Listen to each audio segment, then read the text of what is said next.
So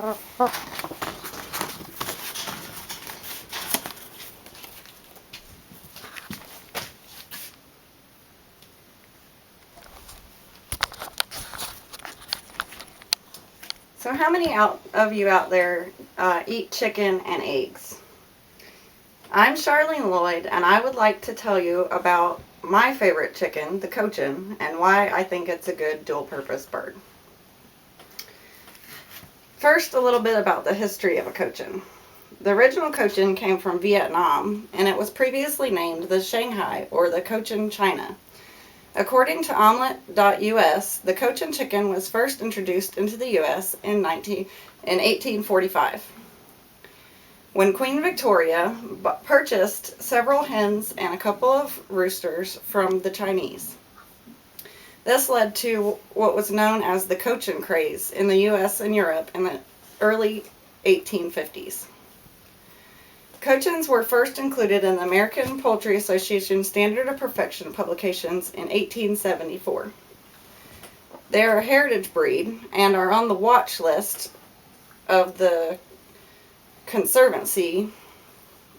National Conservancy list, meaning that there are fewer than 5,000 breeding birds in North America with 10 or fewer primary breeding flocks. So what are some of the characteristics of a cochin? Cochins are the largest of the heavy breeds of chickens, and the male can weigh about 12 pounds when fully grown, and a female weighs about 8.5 pounds when fully grown. This here is a female cochin, and she is approximately 5 pounds right now, but she's only about 8 months old. They lay very large brown eggs, which I do not have to show you today because she's actually not laying yet. For whatever reason, I don't know. Some of them don't lay until they're a little older.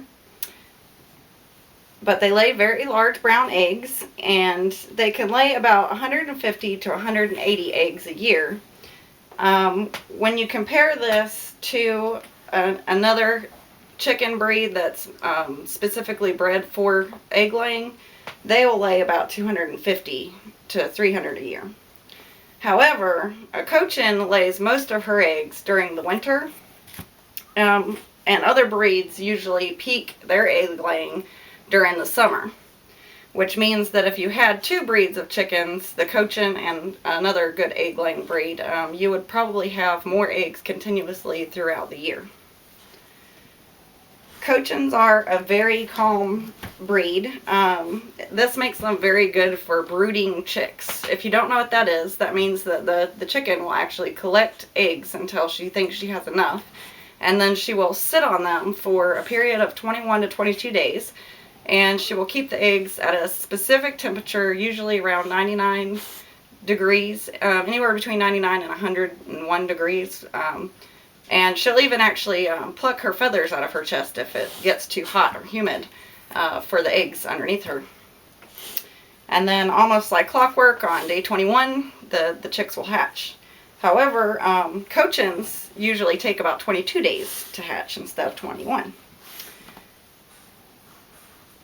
Cochins live an average of 8 to 10 years, although chickens in general can live up to 20 years when they're taken care of properly.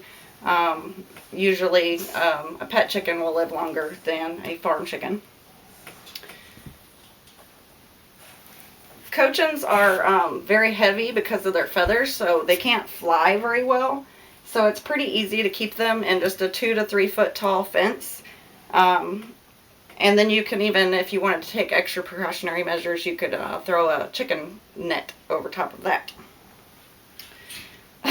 Of course, being that they don't fly very high, that can be a problem with predators because they won't perch very high off the ground at night, and they can't fly over fences to get away from a predator.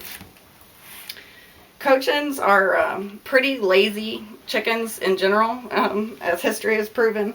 They're not great foragers, which means you're probably going to end up feeding them about a half cup to a cup of chicken feed a day. Let's talk about why this is a good dual purpose bird. What are the advantages of raising chickens for eggs and meat versus buying them in the store? Well, in order to raise about 50 chickens, you would only need about 12 50-pound bags of feed, of layer pellets or whatever your choice of feed was. And if you were on average paying $13.50 a bag, which is what I pay, this would reduce to about $3.25 per 5 pounds of chicken. Alternatively, you could grow and mix your own chicken feed, but you would need to research the proper amount for each type of food that you were growing for them. Other costs that could be involved are if you have to pay for water, that could also be an additional cost. You can actually build a chicken coop for free out of pallets that you collect from different businesses that discard them in their trash. And you can also make up for some of the cost of owning your chickens by selling off roosters you don't need, because you only need about 1 rooster per 8 to 10 hens in order to have a good fertilization rate if you were going to hatch chickens. You only need about 4 square feet per chicken for a coop and about 10 square feet for free range time each day per chicken that you keep.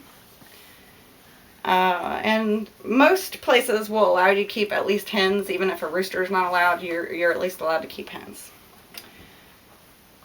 You do want to check your local laws and ask your neighbors if they will mind you keeping chickens next door in order to avoid conflict. The Meat Atlas by Heinrich Böll Foundation and the Friends of the Earth said in 2011 an estimated 58 trillion chickens were slaughtered around the world. That's compared to roughly 1.4 trillion pigs and 300 million cattle.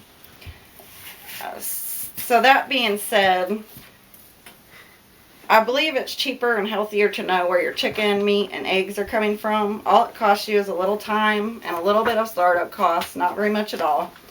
And in return, you can get super cheap eggs and large quantities of chicken meat, much cheaper than it would cost you to buy farm-raised or organic out of the grocery store. And you really don't know how those chickens were raised or treated. But if you don't like the idea of butchering, you can almost always find a local farmer or butcher who is willing to do it for you. Thank you.